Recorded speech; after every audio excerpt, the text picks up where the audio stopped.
I haven't really looked at the Medusas much since they got their homing update, and then they also got a hotfix to fix their homing update, but let's take a look at them, or one in particular, at least in this replay, from Pigman, who is, of course, playing the Warriors of Chaos here. He's got Archaon leading the way, some weird spawn, Chosen, nice combination, very strong, but concentrated. We've also got Severed Claw, and Chaos Warriors of Slanesh with Hell Scourges for a little bit of poison. And great melee defense, too, at 54. Physical resistance, very tanky unit. Then we've got plenty of mobility here, some Horse Masters and Horsemen, 6 Skirmish Cavalry. And, yeah, that's pretty much it. So, very small, concentrated melee force, lots of Skirmish Cav. As for the Dark Elves, gone with a little bit more of a traditional build with some fun elements. Raven's Heralds here, a little bit vulnerable to so many Horsemen, but as long as they can stay away, they'll get some good value here. We've got a Dark Supreme Sorceress on a Dragon, Bloodrack Medusa, a bunch of Cold One Knights, looks like 2 of them, and some Dark Rider Repeater Crossbows, and just some Militia Tier Infantry, Sad Swords, Dread Spears, and let's get rolling. As the Raven's Heralds are going to immediately flee away. Yeah, you can see how he's just pathing them all in a big block, although this to a degree makes them vulnerable to certain things. It makes them able to concentrate their missile fire in a very effective way. I will often micro my missile cav in a similar way when I'm trying to concentrate all of their shooting into 1 or 2 specific targets. But right now, just keeping all of his shooting, you know, kind of anchored on one flank to help counteract skirmish of the Dark Elves. Good job so far. Let's see for the Medusa.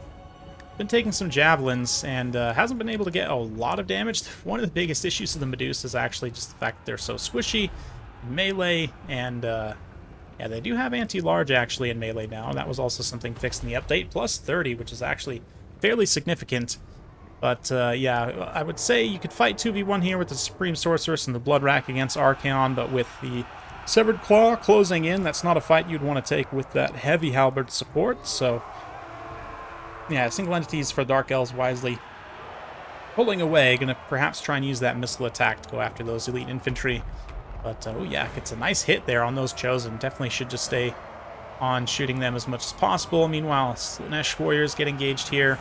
We get the Knights charging around from one target into another, but taking significant damage from those halberds. Man, that is nasty, nasty engagement. And then Archaon and the Weird Spawn kind of get caught out a little bit here in the back. They've chasing some Cold One Knights around. So the Warriors of Chaos are in a little bit of trouble locally in that they are very much outnumbered, but the Severed Claw, I mean, they'll be just fine fighting outnumbered like this. They've got great melee defense, although getting shot in the back by those repeater crossbows definitely is not, doesn't feel good by any means. Bloodrack Medusa, unfortunately, due to the fact that a lot of these Chaos Infantry are so spread out, is not going to be able to get super great contact on blobs, but still, the extra missile damage will help here. Ooh, yeah. Smacks one of those Severed Claw quite hard, but no surprises. Bleak Swords get beat down there en route fairly quickly. Meanwhile, over here, Weird Spawn and Chosen just being kept away from the rest of this, which is pretty advantageous for the Dark Elves. Little breath attack and then a rear charge there from the Supreme Sorceress. Lots of missile damage from the repeater crossbows and from the Medusa being thrown in here. So far decent for the Dark Elves. Massive amount of missile cavalry is closing in though to start to help kind of even things out here. Cold One Knights are going to try and at least block with their faces for some time, as Archaon also throws in a nice burning head. So at the very least, these Chosen aspiring champs are making it quite painful for the Dark Elves to delay them. But I haven't seen any Soulstealers out yet. It's not like the Supreme Sorceress could heal up a little bit of damage that she has taken. And that Soulstealer is going to be a really nice way of dealing with the aspiring claws. But there's enough horsemen that they can kind of just brute force their way through at this point. Get into a position where they can potentially throw javelins at the Medusa. So let's see if they do so. Murderous Prowess has popped off for the Dark Elves. They get a nice damage spike. Supreme Sorceress comes down to engage a little bit in melee and does some damage, but also in the process takes very significant damage from the Severed Claw, so it's got to be careful about that. Soulstealer on Archaon himself, which don't disagree with that.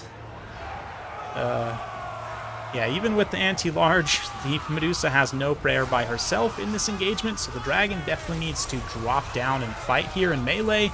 Looks like Archaon's going to pull away, so he don't get the opportunity to see that 2v1 fight. Probably wise, but does take a shot in the back from Medusa just for his effort there.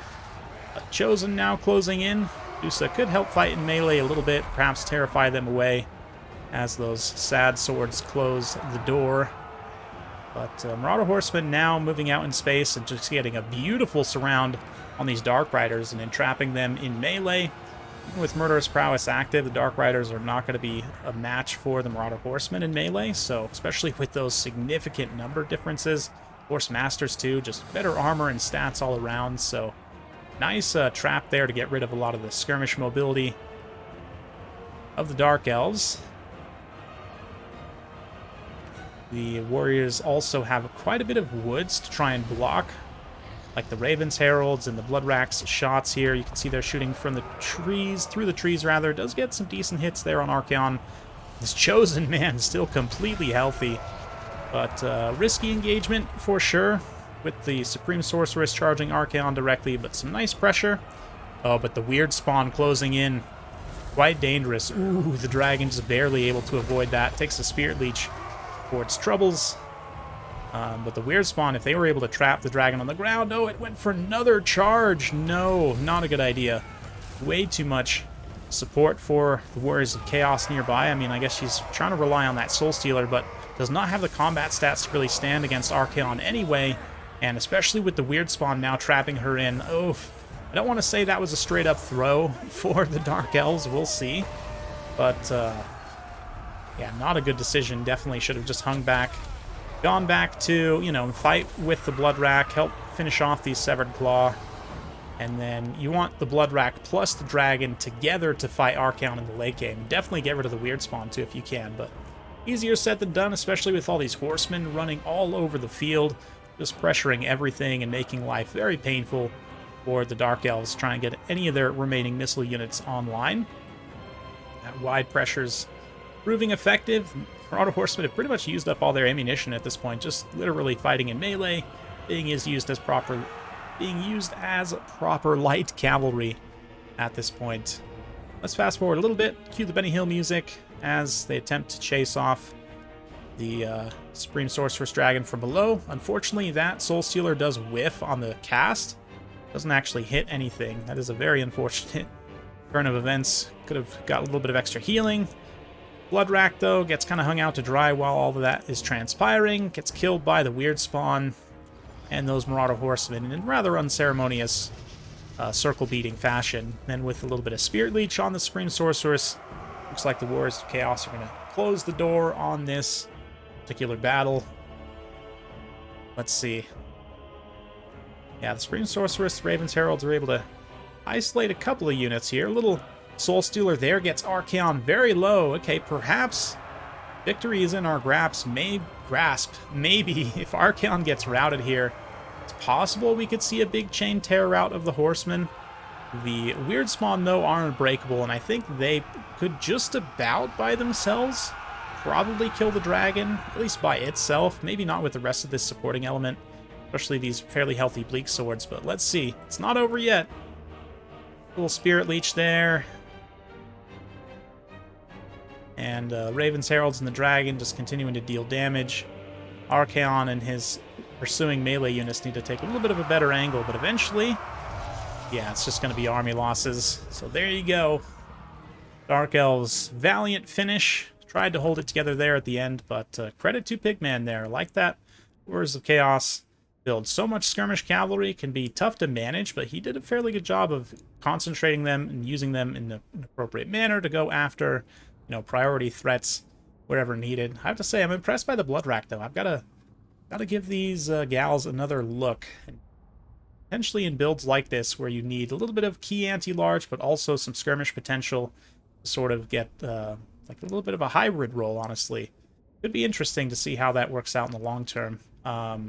Or even just as a cheap kind of anti-large support monster in melee, as long as it doesn't get tangled up against anything too big and scary, as long as it itself has some support. I think it could be decent. I don't know. Needs another look for sure. But anyway, Yeah, the Dark Dragon Sorceress is always going to be good. Repeater Crossbows, unfortunately, didn't quite pay for themselves. They almost did, and had they been able to get a few better qualities on some key units, maybe actually finish off those Severed Claws, might have turned the course of the battle, but all of this skirmish cavalry was going to be tough for Nameless Order to deal with, given the build that he had. But anyway, credit to both players. Very well played. Hopefully you guys enjoyed that. If you do like this sort of content, be sure to like, subscribe, hit that bell notification. Every time I upload a new video, you'll be notified. Thanks again. We'll see you next time.